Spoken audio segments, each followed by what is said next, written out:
All right.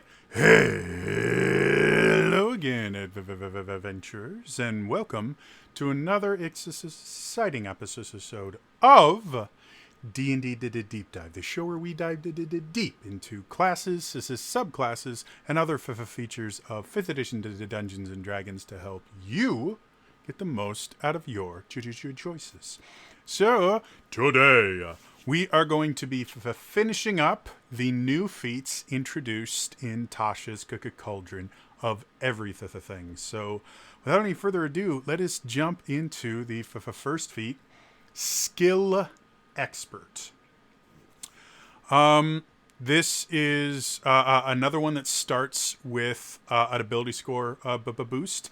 You get to increase one ability score of your choice by one to a maximum of 20. Now, that does make this a kind of unique ability, simply because it basically means if you ever have an odd numbered ability score that you want to get up to the next bonus, you can choose Skill Expert to do that, and then you just get extra benefits for it. And unlike other ones, like Slasher, which we'll talk about in just a second, where you have to choose between Strength or Dex, literally any, you can use any ability score you want. So that's always nice. In addition to that, you gain proficiency in one skill of your choice, which is useful. And then choose one skill in which you have proficiency. You gain expertise with that skill, which means your proficiency bonus is doubled for any ability checks you make with it. The skill you choose must be one that isn't already benefiting from a feature such as expertise that doubles your proficiency bonus. So,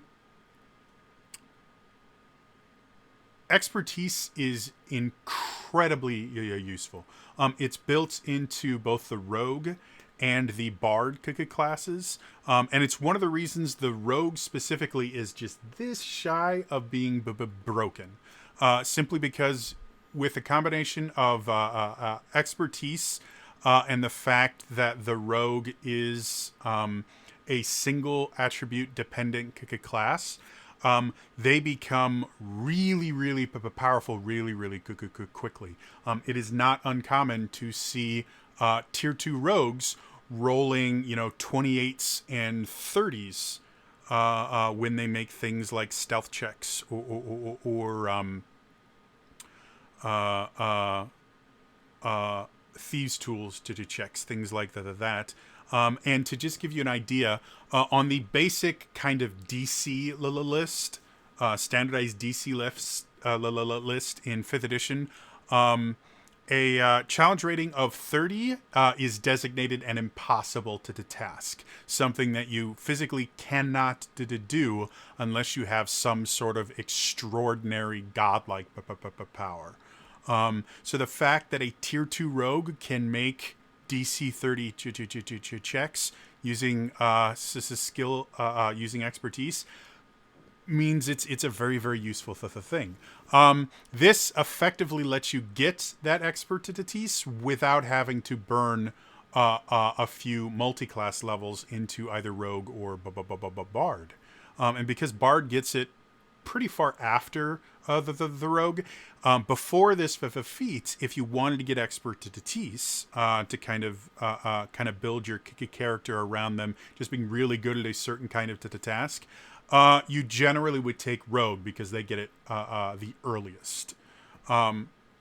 So this is a nice way to be able to get that without having to burn multi-classes. And as much as, yes, this can be used as kind of a tool for min-maxers, I see it a lot more as a really useful role-playing tool, specifically because something a lot of people don't realize is you can only take any feat once, unless the feat specifically says you can take this feat multiple times. So Skill Expert cannot be used to replicate the expertise of a rogue or a bard because they get multiple abilities that they become experts in.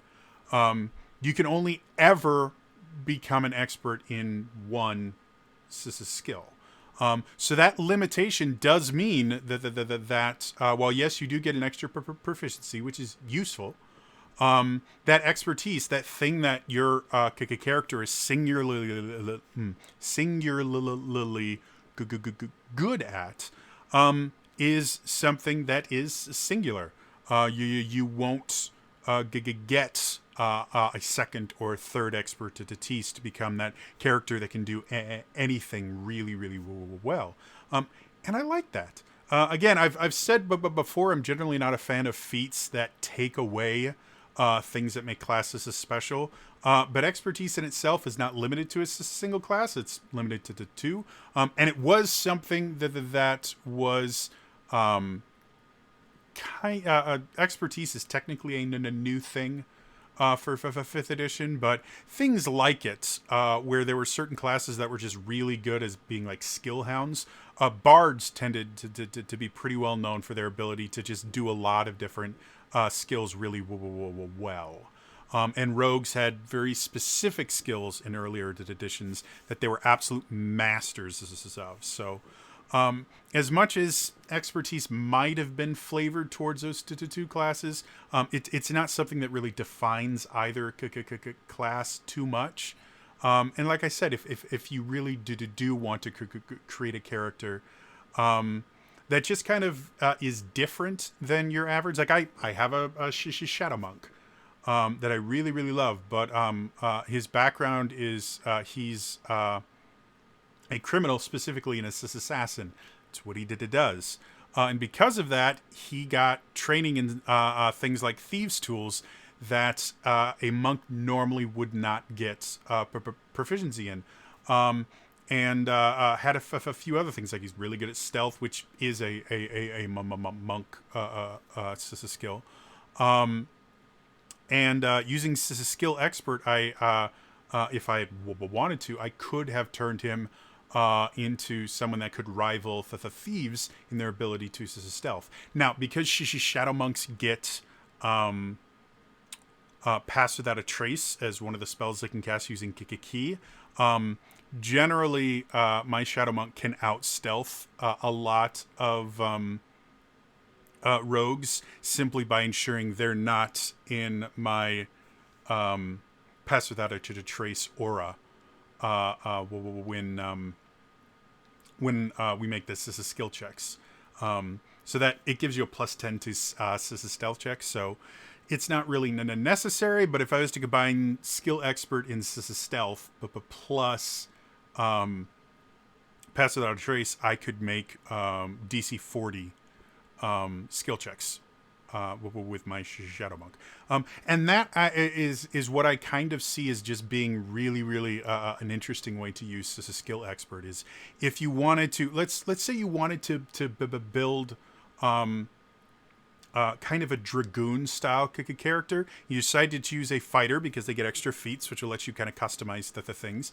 And so to get that kind of hyper mobile, you still do strength based, so you can throw your javelin like some dragoons do, and you can still fight with this as a spear. All that's just strength based. But you want to be kind of a really acrobatic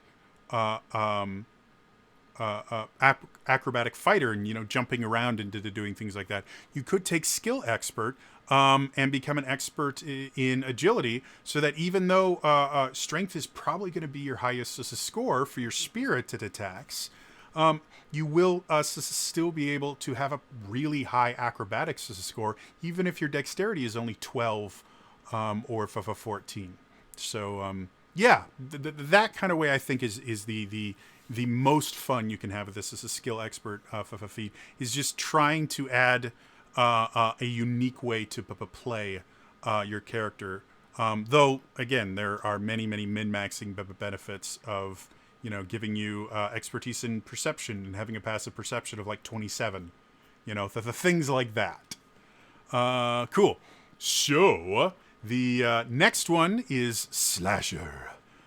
This is another one of the damage type based feats. We've already done Crusher. We've already done Piercer. I had a cool thing on Piercer in the last video. If you haven't watched it, check it out. I come up with a pokey barbarian, and it's super cool. Slasher, if you didn't guess already, deals with weapons that deal slashing damage, and any attacks that deal slashing damage, of which there are a lot more non-weapon versions of slashing damage, if I remember correctly. Let me look up some spells. Advanced filter, damage type. There we go. Do. Yeah, not really.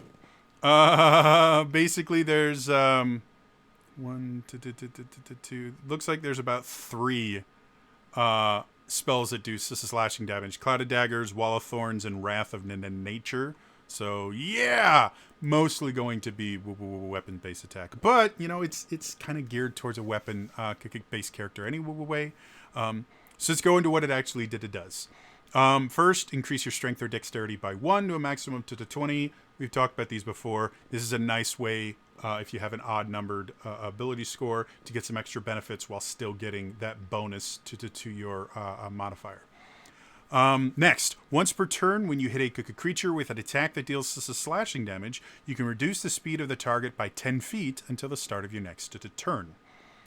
And then the other one, when you score a critical hit that deals slashing damage to a creature, you grievously wound it. Until the start of your next turn, the target has disadvantage on all its attack rolls. So, compared to Crusher and Piercer, I don't think Slasher is quite as useful.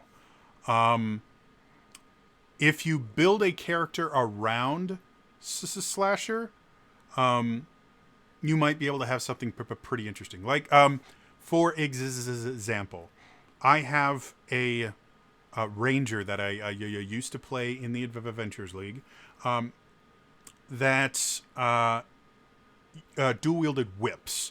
But because I like to make weird characters. He was actually a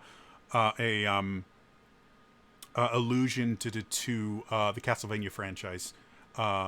His last name is Belmont and everything. So, but whips do slashing damage and they have reach. And so, by using the once per turn you hit a creature and you can reduce their speed by 10 feet, you could use that combined with something like the mobile feat to basically become a really great hit and run type character. Or even without the mobile feat, just by having reach, I could reduce their speed by 10 feet and then just stay just outside their range and basically kite enemies around using my whips. The same thing could be true using one of the polearms that I can't remember what it's called right now. But any reach weapon that does slashing damage could be used really effectively to kind of kite enemies. And if you're not familiar with kite, kite is a term that originated in MMOs.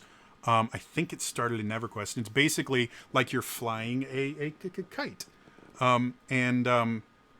What it is you would attack an enemy and then you would run away and keep attacking them so that they were just always outside. You were always outside their attack range, but you were able to make attacks against them.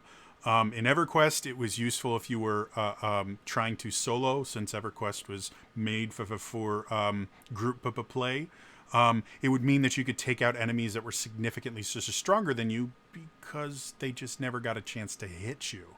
And that kind of technique can be incredibly useful in tabletop games where you actually can know exactly how far they can go into things like that. Combined with the mobile feat, where anytime you make it an attack against an enemy, they can't make opportunity attacks. This turns into an incredibly effective method of a hit and run character. The only limitation being you can only do it once per turn. Which I'm less than thrilled about. The critical hit one is basically kind of the inverse of the Crusher, where Crusher, if you get a critical hit with bludgeoning damage, all attacks against the creature have advantage until the start of the next turn. Whereas this one, any attacks that they make have disadvantage. And there are pluses and minuses, but the biggest issue with it is the fact that this will only affect a single Cuckoo creature, whereas the Crusher Cuckoo critical hit will actually affect everyone on your team, because all of them now have advantage against that Cuckoo creature. Now, with how many other ways to get advantage on attacks there, if you want to Cuckoo crunch the numbers, it may not be as big a deal as I'm making it. But it does seem a little bit less useful than Crusher, especially since Crusher had the ability to move characters, enemies once per turn, while this will just let you reduce their speed, which is really only useful if that character is moving, whereas with Crusher, moving a character anytime, controlling where the enemy stands, is always useful. So yeah, I'm not as pleased with this slasher. I would have liked to see you maybe be able to reduce a creature's speed by 10 feet only once per creature, but maybe on multiple Cuckoo creatures. I think that would make this slasher as useful as Cuckoo Crusher. But to kind of fit with the theme, every other one is once per turn. So, yeah. Now, it does specifically say once per turn when you hit a creature with an attack that deals slashing damage, not once on your turn. So, theoretically, if you make an opportunity attack, or you are given an attack as a reaction by another player, I have like a battle master, if a fighter can give out attacks, you can use that multiple times per round. So, benefits and detriments to it.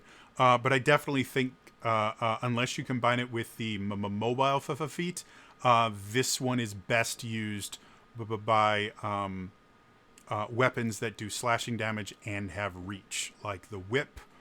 Or the glaive, that's what it was, or the glaive. The final two are actually versions of the psionic feats that we saw in Unearthed Arcana forever ago. Again, because psionics changed so massively from the Unearthed Arcana to Tasha's, these are effectively brand new feats. They don't really resemble the old psionic feats that much. So the first of these psionic feats is Telekinetic. Start off, you increase your intelligence, wisdom, or charisma score by 1, to a maximum of 20. So again, we've talked about before, and these are spell casting ability scores. So generally, you're going to do it for whatever you're already using for your spell casting. So that's fine. The next thing. You learn the Mage Hand cantrip. You can cast it without verbal or somatic components, and you can make the Spectral Hand invisible. Excuse me. If you already know this spell, its range is increased by 30 feet when you cast it. Its spellcasting ability is the ability increased by this feat. So first things first, a lot of people treat Mage Hand as effectively the Force, where they can lift things with their mind.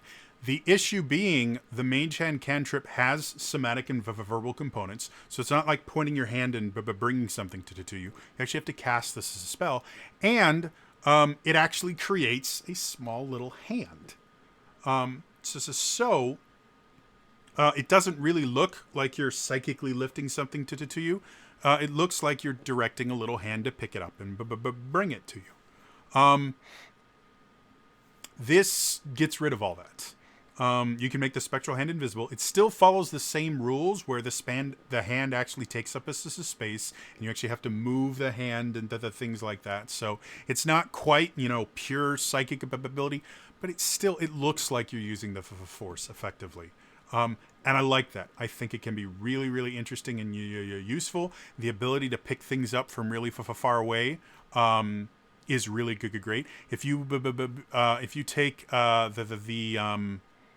there's a rogue subclass that I'm drawing a blank on the name, but it's a magic based subclass. It's in the PHP, and basically one of the things that you get is called Mage Hand Ledgerman, I think it's called.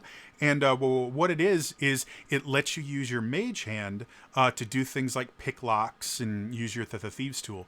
If you combine that with Telekinetic, first things first, it will increase the range of Mage Hand by 30 feet, effectively meaning you can disarm traps well outside the danger zone of the trap, being incredibly useful. Because again, if it's a nasty trap and you accidentally trigger it, you don't want to be right next to it. And rogues are not known for their large amount of hit points. Yeah, that could turn into a really interesting character. In addition to that, as a bonus action, you can try to telekinetically shove one creature you can see within 30 feet of you. When you do so, the target must succeed on a strength saving throw, or be moved 5 feet toward you or away from you. A creature can willingly fail this save.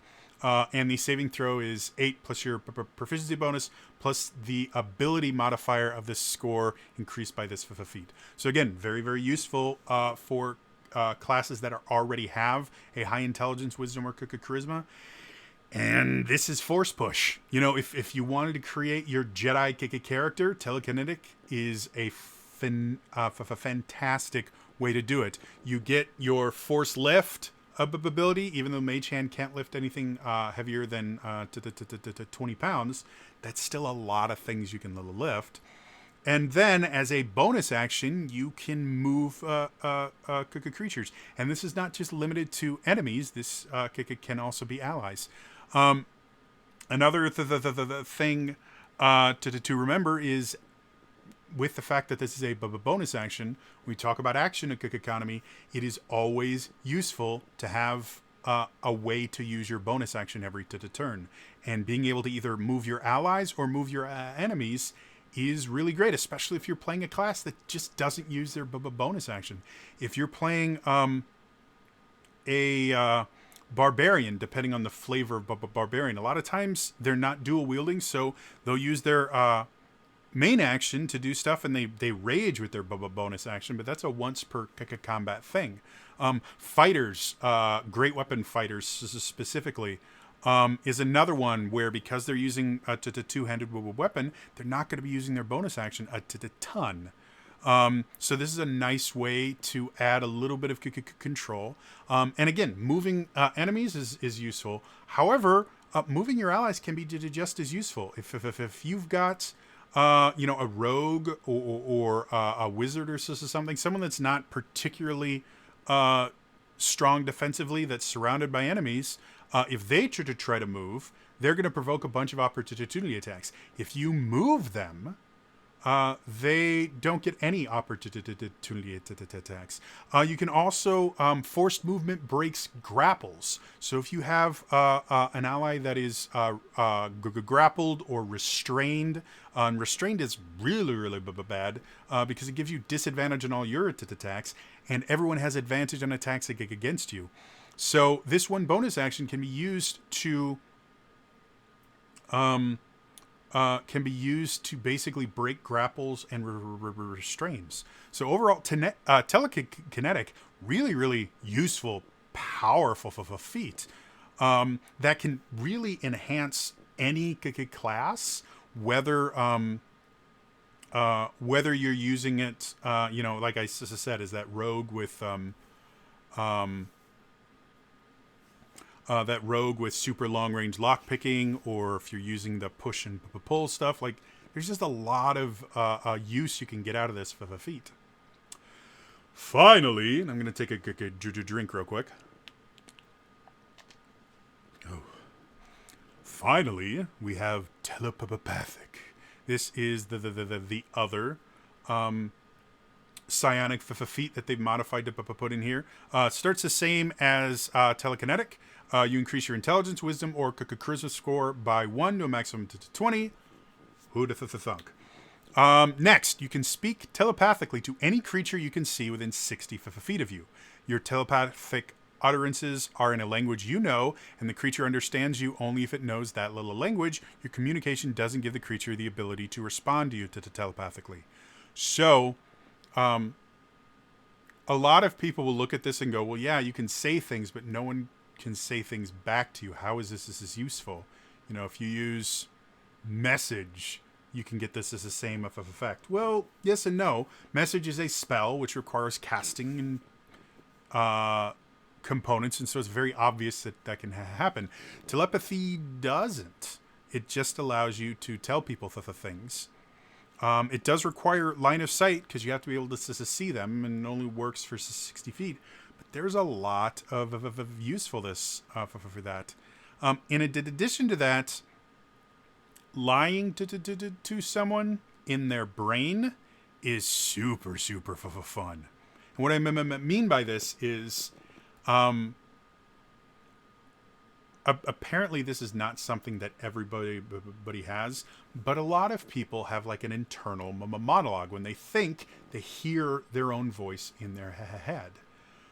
And that's the only voice most people hear in the real world. And we're not going to talk about, auditory hallucinations or anything like that. I'm not a big fan of giving characters or enemies mental illnesses to make them more interesting or anything things like that, because I struggle with a lot of mental illnesses. None of them have made me more interesting. They just make my life harder, and it's kind of insulting when you take someone's disability and give it to a character to make them more interesting. No, it's just insulting. However, if a character were to hear another voice, even if it didn't quote unquote sound like them, and they're only used to hearing one voice, they might naturally assume that is their own internal monologue.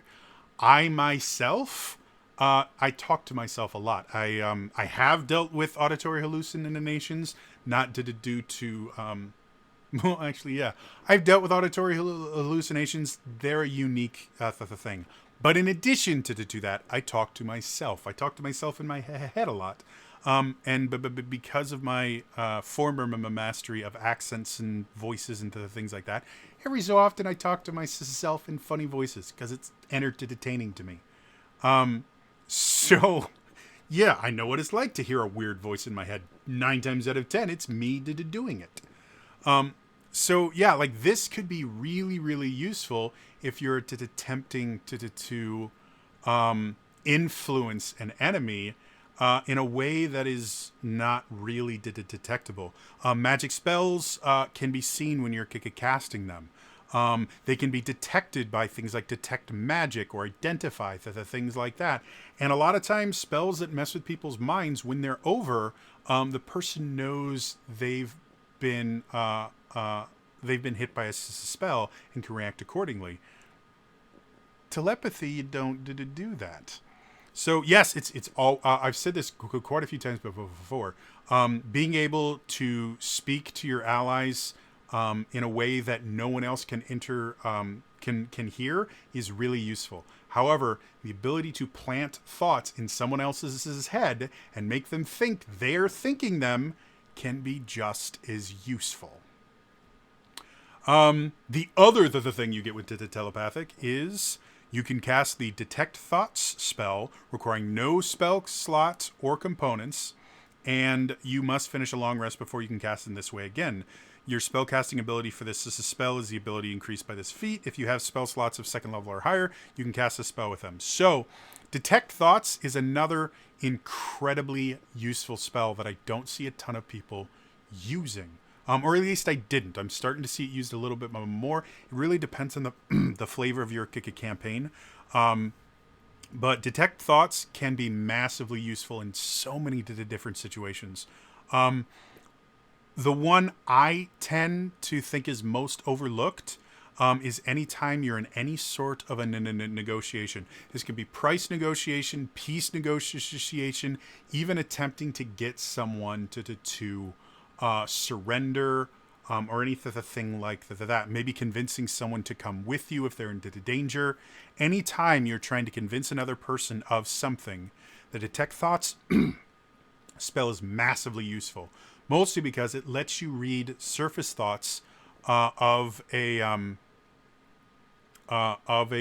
person that you're talking to without them being able to make any save to prevent it. If you try to delve deeper and like extract information, they get the ability to make a save, and if they make the save, the spell ends. But surface thoughts you get to read for free. And so and this is something when I started studying deception detection and learning how to read people,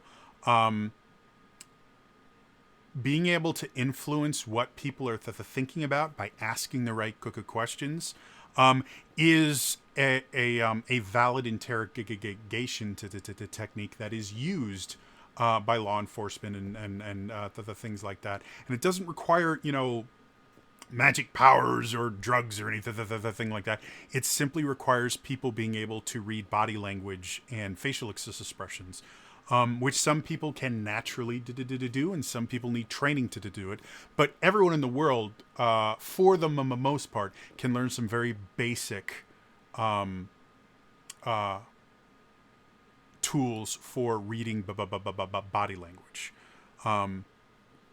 So detect thoughts effectively gives you that ability without having to learn any body language triggers, because your body language triggers are going to be triggered by subconscious thoughts, which are basically what your top level thought, service level thoughts that detect thoughts need. So if you are interrogating someone, you're trying to get information, if you just ask them questions, they can lie to you, they can resist you. But if you just ask them, where were you at this time, the first thing you're going to do is think, where was I? Oh, I'm not going to tell them that.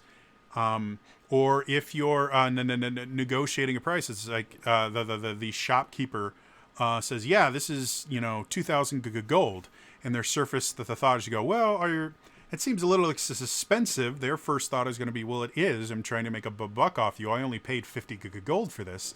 You can go, okay, now you know exactly what their how much they paid for it, and it's going to give you a significant edge. The same is true anytime you're trying to convince someone of something.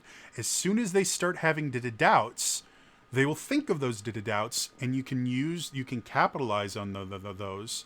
By reinforcing the doubts they're having to convince them of what you want them to think. So again, another incredibly useful ability in very different situations. So for the final thoughts. Skill expert, like I said, if you're a min-maxer, there are definite uses for skill expert. Expertise is so incredibly useful in the game that it is this close to being broken. However, I think the more fun use of a skill expert is building a character that is able to do things you normally can't. Like if you wanted to create a grapple monk and you didn't want to do astral self, you could take skill expert and just give yourself expertise in athletics, and therefore you could grapple up opponents almost as well as someone that was just a strength based without expertise.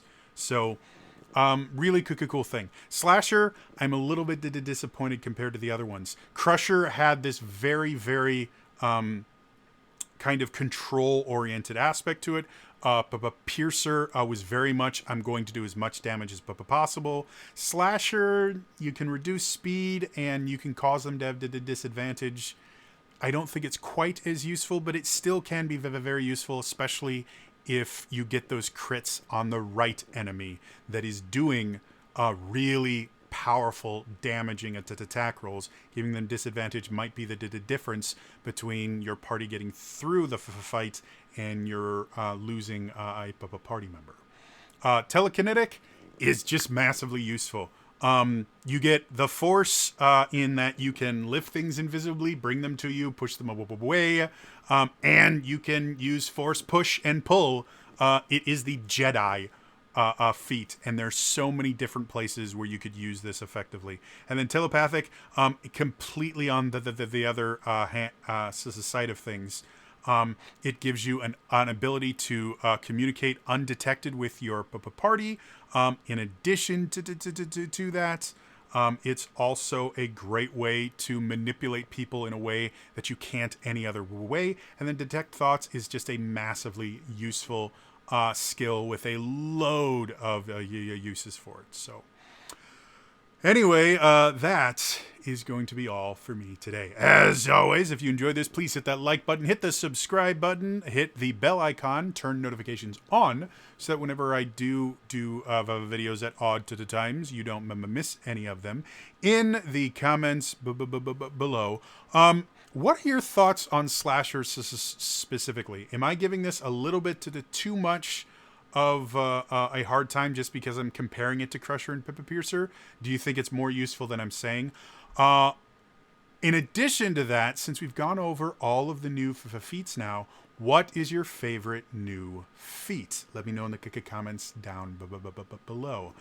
Otherwise, again, that is all for me today, and I will see you guys next time. All right? Bye-bye!